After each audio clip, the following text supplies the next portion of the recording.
Welcome back class 9। तो previous videos जो मैंने आपको अपलोड किए थे उसमें मैंने आपको जितने भी 3 स्टेट्स ऑफ मैटर है उनको कवर किया था और उनकी फिजिकल प्रॉपर्टीज़ आपको एक्सप्लेन कर दी थी clearly. Basic difference between solids, liquids and gases. Now the topic that I am going to cover today is the interconversion of the 3 states of matter. As you can I mean आपको पता होगा ये चीज़ कि जो 3 states of matter हैं यानी कि solid, liquid और गैसेस वो इंटर कन्वर्टिबल है। इंटर कन्वर्टिबल मतलब वो अपना स्टेट एक स्टेट से दूसरी स्टेट में चेंज कर सकते हैं। मतलब a solid can get changed into a liquid and a liquid can get converted into a gas, but this happens only at specific conditions of temperature and pressure. ये बहुत specific conditions of temperature and pressure पे ही होगा। ऐसा नहीं है कि किसी भी रैंडम टेम्परेचर और प्रेशर पे ये फिनोमिनन हो जाए। फाइन। तो अभी आज जो टॉपिक हम कवर करेंगे that is interconversion of matter. What are the specific conditions under which this interconversion takes place and what are these specific conditions called as. Now first of all you need to know कि ये जो change होता है, ये जो inter conversion होता है, ये स्पेसिफिक टेम्परेचर और प्रेशर पे ही होता है। दो कंडीशंस हैं जो इंटर कन्वर्जन को हैम्पर करती हैं या उसे अफेक्ट करती हैं। पहली कंडीशन है change in temperature. First condition is change in temperature and second condition जो कि अफेक्ट करेगी इंटर कन्वर्जन वो है चेंज इन प्रेशर। यानी अगर टेम्परेचर चेंज हो रहा है या प्रेशर, आप प्रेशर अप्लाई कर रहे हैं या विड्रॉ कर रहे हैं, अगर इन दोनों कंडीशंस में से कोई भी कंडीशन हो रही है तो इंटर कन्वर्जन होगा। फाइन। तो पहले जो हम पॉइंट लेके चलेंगे, जो पहली कंडीशन हम लेके चलेंगे वो है change in temperature. Now we will be taking into consideration कि टेम्परेचर के चेंज होने से सॉलिड्स, लिक्विड्स और गैसेस इंटर कन्वर्ट कैसे होते हैं। फाइन। नाउ जो पहला चेंज है उसे बोलते हैं फ्यूजन। फ्यूजन या इसको दूसरे नाम से भी हम बोलते हैं melting. It is also called as melting. Fine. Now what is fusion और melting? The phenomenon by which, or the phenomenon due to which, a solid gets converted into a liquid. But this, again I am repeating this happens only under specific conditions of temperature. एक specific temperature पे ही ये phenomenon होता है। जो वो temperature पहुंच जाता है, when the solid reaches that temperature, it starts getting converted into liquid. Fine. And because this process is fusion और मेल्टिंग, जो पॉइंट होता है जिस पे मेल्टिंग स्टार्ट होती है उसको हम बोलते हैं melting point. The point eight which a solid gets converted into a liquid is called as melting point। और ये होता है 0 डिग्री सेंटीग्रेड या 273 केल्विन। आपको मालूम होगा कि ये दोनों टेम्परेचर स्केल्स हैं, ठीक है। केल्विन जो है वो यूनिवर्सल स्केल है। कुछ स्केल्स ऐसी हैं जो ऑल ओवर वर्ल्ड यूज़ करी जाती हैं, जिसमें से केल्विन यूनिवर्सल स्केल है। राइट। तो वो टेम्परेचर या वो पॉइंट जिस पे सॉलिड लिक्विड में कन्वर्ट होना शुरू करता है, उस पॉइंट को क्या बोलते हैं? It is called as melting point. And this phenomenon under which or by which a solid gets converted into a liquid is called as fusion या मेल्टिंग। दोनों ही नाम है, कंफ्यूज मत होएगा। मेल्टिंग बहुत कॉमन वर्ड है, लेकिन अगर हम थोड़ा सा कॉम्प्लिकेटेड वर्ड यूज़ करेंगे तो वो fusion. Fine. So I think I have explain this point clearly कि अगर सॉलिड लिक्विड में कन्वर्ट हो रहा है तो उस प्रोसेस को बोलते हैं फ्यूजन। और वो जिस टेम्परेचर पे ये फिनोमिनन होता है उसको बोलते हैं मेल्टिंग पॉइंट। और वो पॉइंट क्या है, वो टेम्परेचर क्या है? 0 डिग्री सेंटीग्रेड या 273 केल्विन। फाइन। दूसरा फिनोमिनन जो होता है उसको बोलते हैं वेपराइजेशन। वेपराइजेशन। फाइन। बॉइलिंग।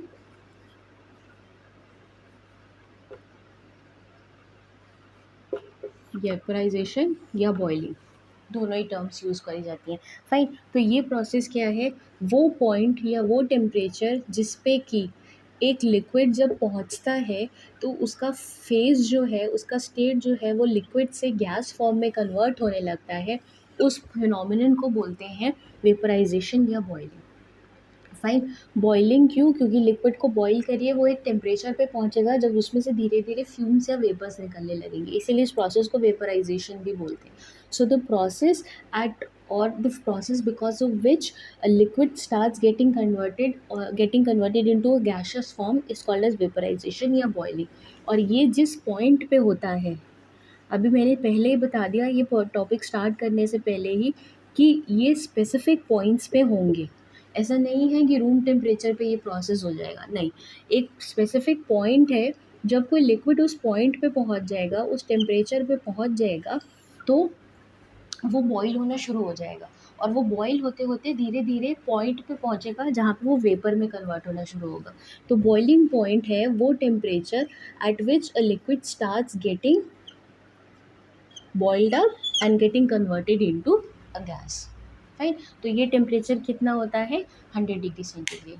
समझ में आ गया, या 373 kelvin, 373 kelvin, right? So the process by which a liquid gets converted into gas is called as vaporization या boiling। और वो पॉइंट जिस पे ये फिनोमिनन होता है उसको बोलते हैं बॉइलिंग पॉइंट, और वो है 100 डिग्री सेंटीग्रेड या 373 केल्विन। तो दो प्रोसेस हो गए, बॉइलिंग, वेपराइजेशन या फ्यूजन और मेल्टिंग। ठीक है, मैं लिख दे रही हूँ, फिर से पॉइंट में बना के लिख दे रही हूँ ताकि आपको थोड़ा सा रिवाइज हो जाए। फ्यूजन या मेल्टिंग, फ्यूजन या मेल्टिंग दोनों ही नाम है इसके। फ्यूजन या मेल्टिंग का मतलब होता है conversion of solid into liquid. ठीक है, and second process is vaporization. Vaporization या इसको बॉइलिंग भी बोलते हैं। वेपराइजेशन या boiling which is conversion of liquid into gas. So as you can see that this is a step wise process। पहले solid liquid में कन्वर्ट होगा, उस प्रोसेस को बोलेंगे फ्यूजन। जब वो लिक्विड स्टेट में कन्वर्ट होगा तो उसको अगर आप उसका टेम्परेचर और इंक्रीज़ करेंगे, उसे फर्दर हीट अप करेंगे, तो वो किस में कन्वर्ट हो जाएगा, गैस। ठीक है, तो मेल्टिंग पॉइंट या फ्यूजन पॉइंट क्या हो गया, फ्यूजन या मेल्टिंग पॉइंट, पॉइंट एट विच solid starts getting converted into liquid. ठीक है, और ये कितना होता है, 0 डिग्री सेंटीग्रेड या 273 केल्विन। ठीक है, और लास्ट है वेपराइजेशन या boiling point. Vaporization, process of vaporization, और जो बॉइलिंग पॉइंट है जिस पे वेपराइजेशन होता है उसको, वो होता है आपका 100 डिग्री सेंटीग्रेड या 373 केल्विन। ठीक है, तो ये चार चीज़ें हैं। Fine, now there is another process, as you can clearly see that this is occurring step wise. लेकिन एक प्रोसेस ऐसा है जिसमें डायरेक्ट कन्वर्जन हो जाता है सॉलिड का सीधे गैसियस स्टेट में। वैसे तो स्टेप वाइज होना चाहिए, पहले सॉलिड लिक्विड में कन्वर्ट हो, फिर लिक्विड गैस में कन्वर्ट हो। लेकिन एक प्रोसेस है जिसमें solid directly gets converted into gaseous state without entering into liquid state. Right, तो उसमें लिक्विड स्टेट में सॉलिड जाता ही नहीं है, वो सीधे गैसियस फॉर्म में या वेपर फॉर्म में कन्वर्ट होकर इवेपोरेट हो जाता है। उसका एक एग्जाम्पल मैं आपको अभी बताऊंगी, बट वो प्रोसेस क्या होता है, that process is called as sublimation. उसको बोलते हैं sublimation. What is sublimation, direct conversion of solid state into gaseous state without entering into liquid state. जब solid state directly gaseous form में कन्वर्ट हो जाए, वो लिक्विड स्टेट में enter ही नहीं करे, तो उस प्रोसेस को बोलते हैं सब्लिमेशन। और इसमें क्या होता है कि सॉलिड वेपर फॉर्म में कन्वर्ट होकर इवेपोरेट हो जाता है, आपको दिखता ही नहीं। इसका एक एग्जांपल मैं आपको बताऊंगी। आपने देखा होगा कि जब हम विंटर के कपड़े स्टोर करते हैं तो उसमें नेपथलीन बॉल्स डालते हैं। जब आप नेक्स्ट सीज़न में आप अपना जिस भी कंटेनर में या जिस कैबिनेट में आपने स्टोर किया होगा अपने विंटर क्लॉथ्स, उनको जब आप ओपन करते हैं तो आपको नेपथलीन बॉल्स दिखाई नहीं देती, या तो वो बहुत छोटी हो जाती है। वाई, क्योंकि naphthalene ball undergoes the process of sublimation. Solid ball होती है, दे आर मतलब सॉलिड बॉल्स होती है, पेलेट्स जैसी होती है, लेकिन जब एक सीज़न के बाद आप वापस उस कैबिनेट को या स्टोरेज बॉक्स को खोलते हैं तो आपको नेफ्थलीन बॉल्स दिखाई नहीं देती, या तो वो बहुत छोटी-छोटी साइज़ में हो जाती है। वो इसलिए होता है क्योंकि सॉलिड जो है वो वेपर फॉर्म में कन्वर्ट हो जाए। जो नेफ्थलीन बॉल्स हैं वो सॉलिड है, सॉलिड से वो वेपर फॉर्म में कन्वर्ट होने लगती हैं, और इसी प्रोसेस को हम क्या बोलते हैं, this process is called a sublimation. And इसका कोई स्पेसिफिक टेम्परेचर या प्रेशर कंडीशन नहीं है। वो अपना हिसाब से बस डायरेक्टली सॉलिड गैसियस फॉर्म में कन्वर्ट हो जाता है without entering into liquid state. So this is an example, and another example is camphor, कपूर। कपूर को अगर आप खुला रख देंगे तो थोड़ी देर बाद आपको वो दिखाई नहीं देगा, you will not be able to find it, वो पीस आपको मिलेगा ही नहीं थोड़ी देर बाद। वो भी इसीलिए क्योंकि camphor undergoes the process of sublimation. वो खुले में अगर आप छोड़ देंगे तो सॉलिड फॉर्म वेपर में कन्वर्ट होकर इवेपोरेट हो जाएगा, वेपराइज हो जाएगा, आपको दिखाई ही नहीं देगा। Fine. So this process in which the solid gets converted directly into gaseous state without entering into liquid state, this process is called as sublimation. Now the question arises that why are these phenomenon happening? Temperature change होने की वजह से या temperature increase होने की वजह से ऐसा क्यों हो रहा है? See what is happening is that when you are increasing temperature, मैंने आपको इस चैप्टर की शुरुआत में जो वीडियो डाला था उसमें मैंने आपको बताया था कि जो कैरेक्टर पार्टिकल्स, जो पार्टिकल्स हैं जो मैटर बनाते हैं, टाइनी पार्टिकल्स, उनका कैरेक्टर, उनकी केमिकल प्रॉपर्टीज़ बताई थी। मैंने ये बताया था that they are under continuous random motion. जो पार्टिकल्स हैं जो मैटर बना रहे हैं वो कंटिन्यूअसली एक रैंडम मोशन में, उस मोशन की वजह से क्या हो रहा है, दे हैव काइनेटिक एनर्जी। ये चीज़ बताई थी वीडियो के स्टार्टिंग में that they possess kinetic energy. Kinetic energy is the energy which is there in any kind of matter by virtue of its motion. अगर कोई चीज़ मूव कर रही है और उस मूवमेंट की वजह से अगर उसके अंदर कोई एनर्जी डेवलप होती है तो वो एनर्जी क्या होगी, काइनेटिक एनर्जी।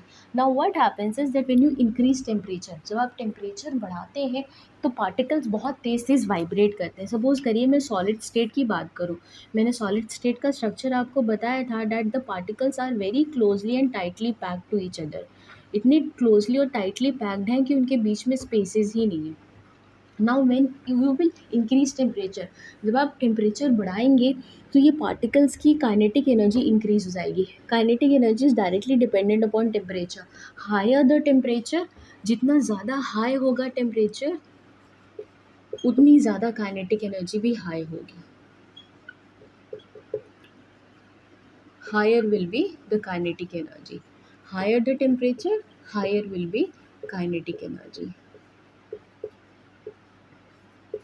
ठीक है, डायरेक्टली डिपेंडेंट है, इन्वर्सली प्रोपोर्शनल नहीं है, डायरेक्टली प्रोपोर्शनल है। ठीक, तो होता क्या है कि जब टेम्परेचर बढ़ेगा तो क्या होगा कि काइनेटिक एनर्जी बढ़ेगी। काइनेटिक एनर्जी बढ़ेगी तो व्हाट विल हैपन इज कि जो पार्टिकल्स हैं वो वाइब्रेट करना स्टार्ट कर देंगे।